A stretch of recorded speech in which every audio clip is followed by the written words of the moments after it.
কোনো প্রচেষ্টাই সফল হবে না নির্বাচন বানচালের। আমি আপনাকে বলে দিলাম ফেব্রুয়ারিতে সুন্দরভাবে সুষ্ঠুভাবে একটা নির্বাচন সম্পন্ন হবে। সকল দলেই এই দুর্গাপূজা যাতে শান্তিপূর্ণভাবে সম্প্রীতি পরিবেশে অনুষ্ঠিত হয় সেই ব্যাপারে সকলেই যার যার অবস্থান থেকে পদক্ষেপ নিয়েছে। এবং বিএনপি তো সারা দেশে তার নেতাকর্মীরা সারাক্ষণেই খোঁজখবর নিচ্ছে, শুধু মণ্ডপে না, মণ্ডপের বাইরেও নিজেরাও সাংগঠনিক শক্তি দিয়ে তারা কাজ করেছে। এটা আমার কাছে নতুন মনে হয়েছে। অতীতে এরকম কোনো দল সনাতনী সম্প্রদায়ের ধর্মীয় উৎসবকে কেন্দ্র করে সবাই এটার সাথে সম্পৃক্ত হয়েছে উৎসবের জায়গাটায়। তো আপনি যেসব আলোচনা শুরু করেছেন, প্রফেসর ইউনূস সাহেবের মুখ থেকে বারবার এসব কথা বলার তো কোনো দরকার পড়ে না। সারা জাতি জানে, কারণ ওনারা ঘোষণা দিয়েছেন অনেক আগেই ফেব্রুয়ারিতে নির্বাচন হবেই, এই ব্যাপারে তো কোনো ব্যত্যয় ঘটবে না। শফিক সাহেব এটা শফিক মানে প্রেস সেক্রেটারি শফিক সাহেবের কথা বারবার এইসব কথা বলার তো দরকার নেই। সারা জাতি অত্যন্ত উৎসাহ উদ্দীপনার সঙ্গে ফেব্রুয়ারির নির্বাচনের দিকে তাকিয়ে আছে। একটা শান্তিপূর্ণ গ্রহণযোগ্য নির্বাচন হবে, জনগণ তার পছন্দ মতো প্রতীকে বা দলকে ভোট দেবে এবং একটা নির্বাচিত সরকার আমরা আশায় বুক বেঁধে আছি।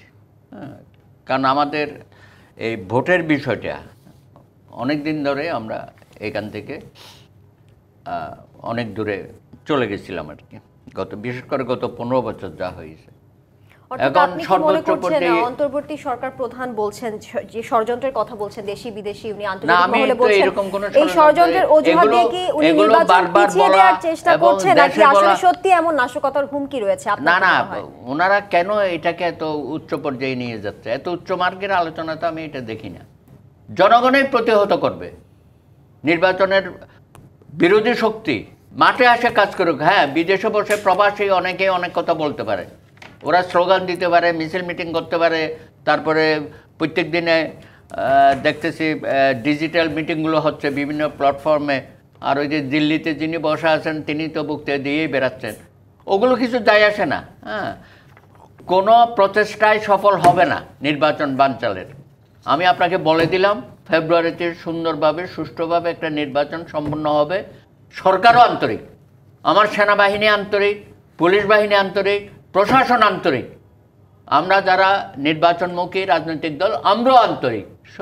তো আমাদের তো মেইন যারা মানে নির্বাচক মণ্ডলী, সিটিজেন, জনগণ, তারাও তো অপেক্ষায় আছে যে একটা সুষ্ঠু নির্বাচনের জন্য। তো কেন আমাদের এত দ্বিধাদ্বন্দ্ব হবে? আমি আশা করব যে আমরা এগুলো নিয়ে নেতিবাচক কথা যেন না বলি, খামোখায় আমরা এগুলো আলাপ করতেছি। বরঞ্চ আমরা দেখব যে নির্বাচন কমিশন সঠিকভাবে কাজ করছে কিনা এবং সেই যে শিডিউল দিয়েছে সেই শিডিউল অনুযায়ী তার কাজগুলো সমাপ্ত হচ্ছে কিনা। আমাদের রাজনৈতিক দলগুলোর কিছু দাবি দাবা আছে, যখন ডায়ালগ শুরু হবে আমরা আমাদের কথাগুলো বলবো, তার মধ্যে যদ্দূর তাদেরকে শক্তিশালী করা যায় সেই চেষ্টা আমাদের আসলে সবার আছে। অ্যাডভোকেট সুব্রত চৌধুরী, আপনাকে ধন্যবাদ।